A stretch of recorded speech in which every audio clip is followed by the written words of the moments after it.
Hello guys, I am here with day 7 of your English classes. So today our topic is future tense. With, will, shall, will be, will have, been, shall have, been. So let's start. Future tense. In future tense we have only the form of will and shall.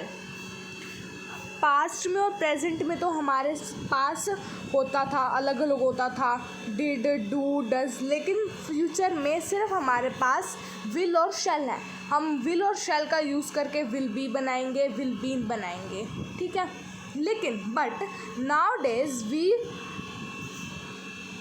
Only using the word will. लेकिन आजकल हम ज़्यादातर किसका use करते हैं? Will का. हम शैल का भी यूज़ करेंगे, वो गलत नहीं है, लेकिन ज़्यादातर किसका यूज़ होता है? विल का. I will tell you that we can also use shall in the place of will. हम शैल को कहाँ यूज़ करेंगे? विल की जगह अगर हमें शैल यूज़ करना है तो हम इसे कहाँ यूज़ करेंगे? Look at these important points. इन इम्पोर्टेंट पॉइंट्स को देखिए. With, he, she, they, it, you, we, मतलब सिंगुलर तो सारे, ही, शी, इट, ठीक है. आयु, देवी में से आई का यूज़ नहीं करेंगे, सिर्फ दे, यू का यूज़ करेंगे. ओके. वी यूज़ विल, इन सभी के साथ हम विल यूज़ करेंगे. और शैल हम किसके साथ यूज़ करेंगे? सिर्फ आई और वी के साथ. ओके. दोबारा बता रही हूँ मैं. ही, शी, इट एंड यू, दे, इन सभी के साथ तो हम क्या यूज़ करेंगे? विल. और आई और वी के साथ भी हम यूज़ करेंगे शैल. तो अब हम हमारी बुक में से रीड करते हैं भविष्य काल, जिसे हम क्या कहते हैं इंग्लिश में? Future tense. की क्रिया को भी अंग्रेज़ी में 4 भेदों में बांटा गया है. जैसे पास्ट और प्रेजेंट को भी 4 पार्ट्स में डिवाइड करा गया था, वैसे ही फ्यूचर को 4 पार्ट्स में डिवाइड करा गया है. Ram will study, Ram will be studying, Ram will have studied. Okay. और फोर्थ क्या है? Ram will have been studying since morning. Okay. वर्तमान काल, भूतकाल और भविष्य काल की तरह इन्हें हम किस क्रम में कहेंगे? फ्यूचर इंडिफिनाइट, मतलब simple future tense, future continuous, future perfect tense और future perfect continuous tense. Okay. ये जो मैं अब आपकी फ्यूचर पास्ट सबकी वीडियोस कंप्लीट हो चुके हैं. अब मैं आपको बताऊंगी कि ये हम कैसे यूज़ करते हैं. आपकी वीडियोस में इनके रूल्स गिवन हैं. जैसे कि हम सिंपल फ्यूचर में खाली विल और शैल यूज़ करते हैं. ओके. पास्ट में हम क्या यूज़ करते हैं? डिड यूज़ करते हैं.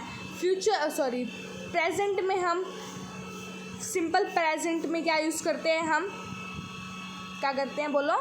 डू और डज.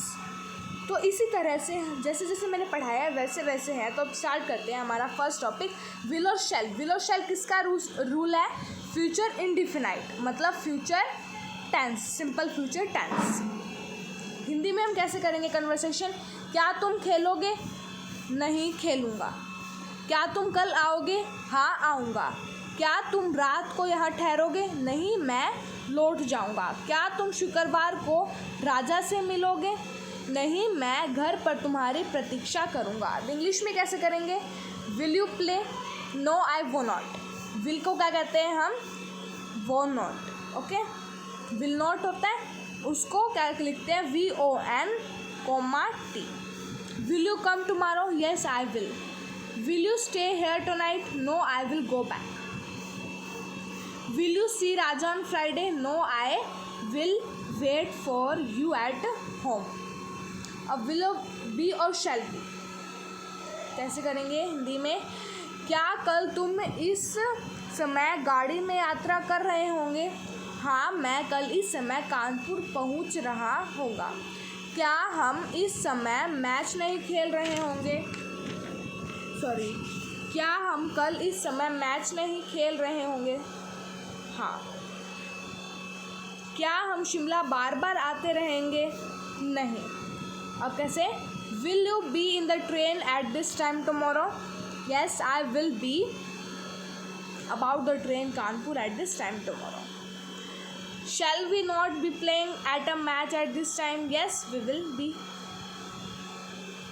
जैसे मैंने आपको कहा आई और वी के साथ हम शैल का यूज़ करते हैं. हम यहाँ पे आ गया वी, हम शैल का यूज़ कर सकते थे बट हमने विल का यूज़ कर लिया. Okay. Shall we be coming to Shimla again and again? No, we वो नॉट बी. ओके. नेक्स्ट है विल हैव और शैल हैव. हिंदी में कैसे करेंगे हम? क्या वह जा चुकी होगी? नहीं. क्या तुम अगले मास तक कालका में आ चुकी होगी? हाँ, मैं तब तक वहाँ से आ चुकी होंगी. क्या कल इस समय तक तुम परीक्षा दे चुकी होगी? हाँ, मैं अपने जीवन का एक महत्वपूर्ण अध्याय समाप्त कर चुकी होंगी. क्या तेरा भाई कनाडा से आ चुका? नहीं, वह कनाडा से नहीं आ चुके होंगे. नो. इंग्लिश में कैसे करेंगे? Will she have gone? No, she haven't. She have not have. She won't have. Okay. Will you have come back from कालका by next month? Yes, I will have come back by then. Will you have taken your test by this time tomorrow? हम इनको easy language में भी करके लिख सकते हैं. थोड़ा टिपिकल ये इसलिए है क्योंकि बोलने में अच्छा लगता है. जैसे हम सॉरी बोल सकते हैं, सॉरी की जगह हम क्या यूज़ करेंगे बोलने में अच्छा लगे, अट्रैक्टिव लगे? पार्डन, जैसे कि मैंने आपको पहले की वीडियोस में बताया था. Okay. Yes, I will have finished an important chapter of my life. Will your brother have return from Canada? No, he won't have. Next हमारा है will have been, shall have been. Okay. हमने अभी तक आपने जितने भी sentences पढ़े हैं सभी में हमने वो यूज़ करा है विल विल विल. बस एक दो में हमने शैल यूज़ करा है. ओके. हिंदी में क्या कल तुम इस समय सो रहे होंगे? नहीं, शायद मैं इस समय पढ़ रहा होऊंगा. और तुम्हारा भाई राजीव क्या कर रहा होगा? वह शिमला जाने की तैयारी कर रहा होगा. इंग्लिश में will you have been sleeping at this time tomorrow? No, probably मतलब शायद हो भी सकता है. प्रोबेबली मतलब शायद. I shall have been studying at this time. Prabhat से क्या कहता है? And what will your brother Rajiv have been doing? He will have been preparing to leave for Shimla. Shimla जाने की तैयारी कर रहा होगा. Okay. I hope you all are understanding what I am want to saying, my explanation. Thank you. Tell me in comment box how my videos are going on. Are you understanding my videos? If you are understanding my videos, then like, share, comment and subscribe my YouTube channel, and also press the bell icon for more notification to see my videos first. Okay, thank you. Bye.